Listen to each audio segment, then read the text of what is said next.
I'm Hinano, I'm Japanese. I want to talk about something called unconscious prejudice. Ever heard of it? Probably not, because I just made it up.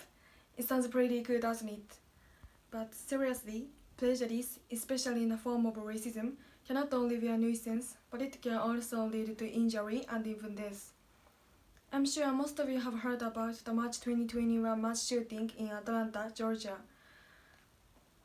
A Caucasian man walked into 3 massage shops and opened fire, killing 8 people, 6 of whom were Asian women.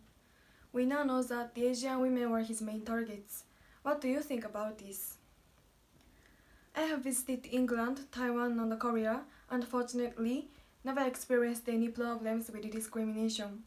Maybe I was just lucky. There are those who have experienced discrimination, however, and it seems that the number of such people has been increasing over the years. In fact, according to a California State University survey, there were 3,562 hate crimes against Asians from 2019 to 2020 in 15 largest cities in America. Unlike in the past, there have been sharp increases in violent crimes against people because of their ethnicity, sometimes leading to murder. Recent socio-economic problems have led to an increase in racially motivated crimes around the world. Black Lives Matter was created to fight against discrimination and violence against African Americans. How about in your country? Anyone could be a victim of discrimination, but they could just as well be an attacker.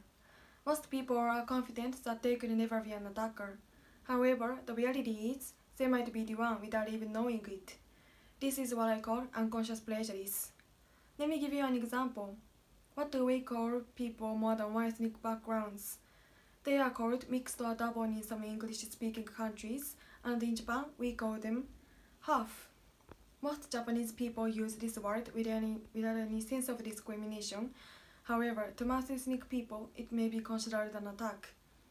In this way, Japanese people are using unconscious prejudice. What's the cause of this problem? I think it's more a problem of one's environment in which they are raised, rather than their personality. I have lived in Japan since I was born, so I don't know much about other cultures. Even now, I sometimes feel my lack of experience causes misunderstandings. When I was 12, I went to England and homestayed for a week. I quickly realized how many of my thoughts about England were wrong. For example, my host family was vegetarian, and I thought vegetarians must eat only vegetables. But when I had a meal with my host family, I saw many non-vegetable foods such as cheese, bread, eggs, fish, and so on. So the homestay experience changed my understanding about vegetarianism. In this way, it's natural for us to have preconceptions about foreign cultures, but we can change them when we learn more about them. My solution for solving the unconscious prejudice problem is to encourage children to start communicating with people of different ethnicity from a young age. But if you are already grown up, don't worry, it's not too late. Having friends from different ethnicity will encourage you to learn more about their cultures and reduce the chance of unconscious discrimination. Studying or working abroad is even better. There is no cultural learning experience than becoming an ethnic minority in another country. In conclusion, I want to encourage you, especially you young leaders, to create such learning opportunities for our future generation. Let's start now and make a promise to learn more about foreign people and cultures. If we are successful, we can reduce the unconscious prejudice and help eliminate the long-term negative effects of racism.